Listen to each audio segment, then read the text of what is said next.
Bonjour David. Bon alors du Bonjour, coup, tu m'as un peu volé mon introduction, Richard. Donc David, vous avez témoigné, vous, d'une synergie que vous incarnez en une seule personne. Alors, je ne sais pas si c'est en une seule personne ou on a vu des duos, vous êtes plutôt dédoublés du coup. C'est ça, ou plusieurs cerveaux en fonction des différents projets. Bonjour à tous. Donc bienvenue David. Merci. Et donc l'idée là sur ce témoignage, c'est de nous raconter votre parcours, parce que vous, votre particularité, c'est que vous êtes architecte d'intérieur et puis vous êtes aussi architecte. C'est ça, ou inversement, ça dépend des... A priori dans l'ordre historique. Dans l'ordre historique, c'est architecte d'intérieur. C'est architecte après. Tout à fait, absolument. Vous avez raison. Dites-nous tout alors, d'où vous venez et puis comment ça se fait que vous avez ce double parcours.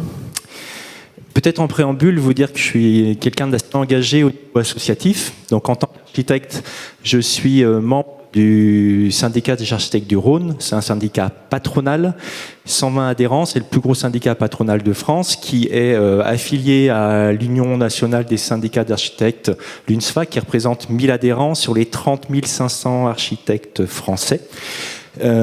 C'est un syndicat professionnel et très important parce qu'il négocie notamment les points d'indice des salariés avec les syndicats salariés, et donc c'est un rôle très important, et il nous accompagne aussi beaucoup sur la partie, en tout cas moi je l'utilise beaucoup sur la partie administrative et juridique, notamment vis-à-vis des salariés, la question des contrats, des choses comme ça. Donc ça c'est la partie ma casquette architecte, et je suis donc adhérent de beaucoup plus longtemps, puisqu'effectivement je suis architecte d'intérieur en formation initiale. Au Conseil français des architectes d'intérieur, on est 750 adhérents. Donc je suis assez engagé puisque je suis membre depuis 2008. J'ai fait partie de différentes commissions, élections, communication, reconnaissance de compétences, et depuis 2022, je suis trésorier du CFAI. Voilà.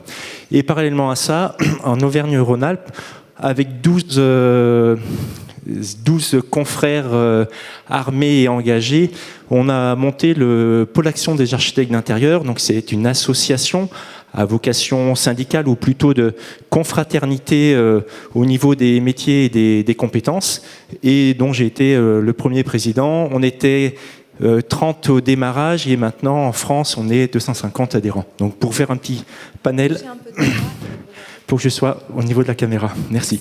Donc voilà un petit peu le focus sur la dimension de l'engagement nécessaire sur mon côté, on va dire, bicéphale de mon activité.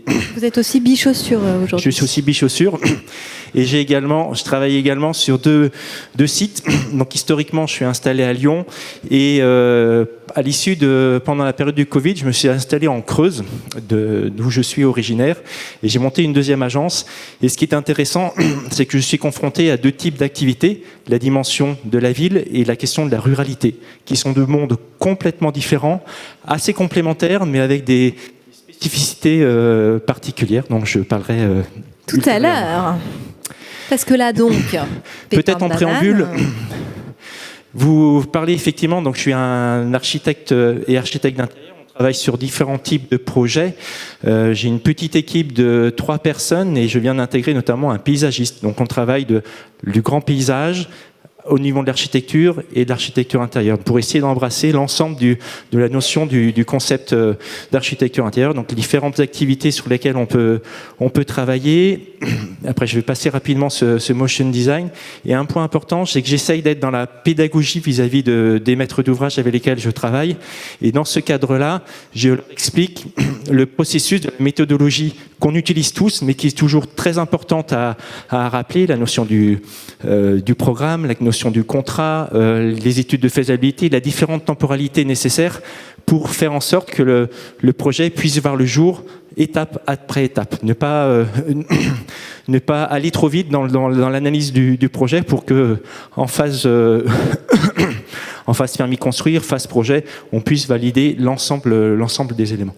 Je vais passer rapidement sur cette étape, puisque l'objet de mon intervention est effectivement de parler de mon cursus, de mon parcours. Donc j'ai commencé par l'école Boulle, et en fait, avant d'aller à l'école, je vais être menuisier comme mon grand-père, mais j'avais des parents qui étaient enseignants, et les métiers manuels n'étaient pas un métier valorisé à l'époque. Donc on a fait appel à des conseillers d'orientation, et donc la question du cadre bâti, de l'architecture ou de l'architecture intérieure, c'est révélé à moi, et j'ai été accepté tant à l'école Boulle qu'à l'école d'architecture de Lyon, et j'ai fait le choix de l'école Boulle parce que la question de l'architecture intérieure me semblait à mon échelle d'homme plus appréhendable. Travailler sur un cadre bâti pour répondre aux questions d'usage des utilisateurs, qu'ils soient des habitants, qu'ils soient des travailleurs, me semblait plus à mon échelle d'homme. Donc j'ai travaillé dans le cadre de l'école Boulle, et à l'époque, le diplôme que j'ai passé, c'était un diplôme supérieur d'art appliqué en architecture intérieure et création de modèles, et non pas en design d'espace, etc. Et la particularité de l'école Boulle, à l'époque, c'est que 80% des enseignants étaient des anciens élèves de l'école Boulle, et avant de nous autoriser à créer, on en a bouffé des cours de techno, de construction, de matérialité, dans tous les domaines, dans toutes les questions d'élo. Ce qui fait que, quand j'ai commencé à travailler, je dessinais peut-être des choses qui étaient un peu pataudes, mais en tout cas qui constructivement fonctionnaient. Et ce qui permettait d'avoir un échange avec les entreprises, avec les artisans, et ne pas... la problématique qu'on rencontre aujourd'hui avec les logiciels, c'est qu'avec SketchUp, on fait des tables de 10 mètres de long, 100 pieds, et ça tient. Sauf que dans la réalité, c'est pas tout à fait ça. Et donc, effectivement, l'une des spécificités de notre métier d'architecture intérieure, vous en parliez effectivement en préambule ce matin, c'est que globalement, on est plutôt à l'échelle du millimètre, à la notion du détail. C'est la question du joint creux, c'est la question du détail de la corniche, de la notion de l'espace habité, alors que peut-être l'architecture, l'échelle est un petit peu différente, c'est le mètre ou au kilomètre. Globalement, c'est ça. Hop, petit problème de... Et globalement, quand j'ai fait repris mes études, j'avais 40 ans, en 2012, j'ai repris cette formation, et la question de l'échelle était un point assez difficile à appréhender, notamment la question de l'échelle urbaine, parce que j'étais très coutumier de l'échelle d'une chaise, d'une table, d'un espace de circulation, alors que l'échelle de la ville, c'est complètement différent. C'est complètement différent. Une voiture, une rue, un paysage qui sont vraiment difficilement appréhendables. Et en fait, il y a eu un déclic. J'en parlais avec toi, Maëlle. C'est qu'en fait, dans le cas de mon diplôme de fin d'études... Qui est venu d'une autre discipline. Qui est venu d'une discipline. À l'occasion d'une présentation d'une toile de Soulages qui avait été achetée par les musées des Beaux-Arts, j'ai vu un paysage, une toile qui ressemblait au paysage sur lequel j'avais travaillé, et il y a eu un déclic. Et ce que j'aime à dire, c'est que la méthodologie de travail est la même, que l'on soit architecte, qu'on pratique en architecture intérieure ou en architecture, mais c'est juste une question d'échelle et d'appréhender. Et quand on vient de l'architecture intérieure, c'est vrai que ça paraissait immense, grand, inappréhendable. Un point aussi, c'est quand j'ai commencé l'architecture, ce que je me disais, ma réflexion, c'était de se dire que globalement, la façade, elle doit découler des usages intérieurs. Qu'une fenêtre, elle doit correspondre à l'usage, voilà. Et que peut-être trop de nos confrères architectes ont tendance à se préoccuper de la façade extérieure, et la question de l'usage intérieur, parfois, ça peut être un peu plus problématique. La réalité est un peu différente, et j'en ai pris conscience en poursuivant mes études, et là je vois certaines de mes consoeurs, Margot et Julia, qui ont suivi le même parcours et qui pourraient aussi dire un petit peu la même chose à ce sujet. C'est vraiment cette problématique de l'échelle, mais la méthodologie est exactement la même. Pour parler rapidement de mon parcours, donc moi j'ai bossé une dizaine d'années à Paris, j'ai travaillé 10 ans au sein du groupe Publicis. J'ai créé l'agence Pépin de Banane, qui était une agence d'architecture exclusivement, donc j'étais chez Euromaf. Et quand j'ai créé mon agence d'architecture, l'ordre a exigé donc j'étais donc dorénavant à la MAF, a exigé que je change le nom et que je m'appelle Pépin de Banane Architecture, parce que je faisais trop référence à mon métier d'architecture intérieure à ce sujet. Je vous présente 3 projets différents, sur des projets sur lesquels j'ai toujours travaillé en collaboration, parce que moi aussi c'est mon cœur de métier. Ça, c'est un des premiers projets de l'agence Pépin de Banane quand j'ai créé. Donc Griotine, l'Institut Griotine, c'est un Je ne sais pas si vous connaissez ce produit, c'est des petites griottes qui sont produites à Fougerolles. Et donc, il y avait nécessité de créer une boutique dans laquelle il y avait une extension de plus de 150 mètres carrés. Donc, forcément, travailler avec un confrère, qui était Stéphane Simonin, qui est, comme moi, issu de l'école Boulle et qui est tellement architecte. Donc, voilà, un travail de projet. Un autre projet où là, dans le cadre de l'association Pôle Action, je travaillais sur un hôtel Coquin, qui se trouve à Lyon, sur les pentes de Fourvière, et j'étais sollicité par un client et j'ai souhaité travailler avec une collaboratrice, une architecte d'intérieur, donc le côté féminin de ce projet, parce que ça me semblait important de fédérer, d'avoir les deux sensibilités. Et derrière cette bibliothèque, il y a une porte dérobée qui débouche sur un petit mur matelassé sur lequel on peut exercer ses différents fantasmes. Voilà. Et puis enfin, je vous présente un autre projet, une autre collaboration.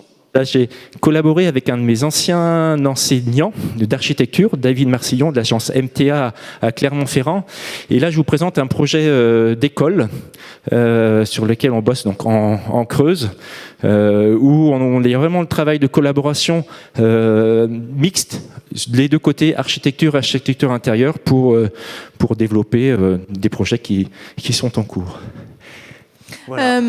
Merci David, mais en fait, est-ce que vous pourriez nous expliquer un peu mieux, peut-être, qu'est-ce qui fait que vous avez eu besoin à un moment de ce changement d'échelle? Parce qu'en plus, il a été vachement dur à appréhender. Tout à fait. Vous dites aussi. En fait, effectivement, comme je vous l'ai expliqué au démarrage, j'avais le choix entre les deux formations, et au gré des différents projets auxquels j'étais confronté, j'ai travaillé sur des projets à plus grande échelle. Donc à un moment donné, au-delà de ces fameux 150 mètres carrés, façon plafond de verre, et alors peut-être par un souci d'indépendance ou d'autonomie, plutôt que d'engager des collaborations avec des architectes, même si je le fais encore aujourd'hui, ça me semblait important d'être confronté, de dépasser ces limitations, presque réglementaires, en fait. Voilà, c'est ça, réglementaire notamment, et d'essayer de comprendre les différents enjeux que ça pouvait représenter. Voilà. Et puis, globalement, j'en ai parlé, la méthodologie est la même, mais la question des usages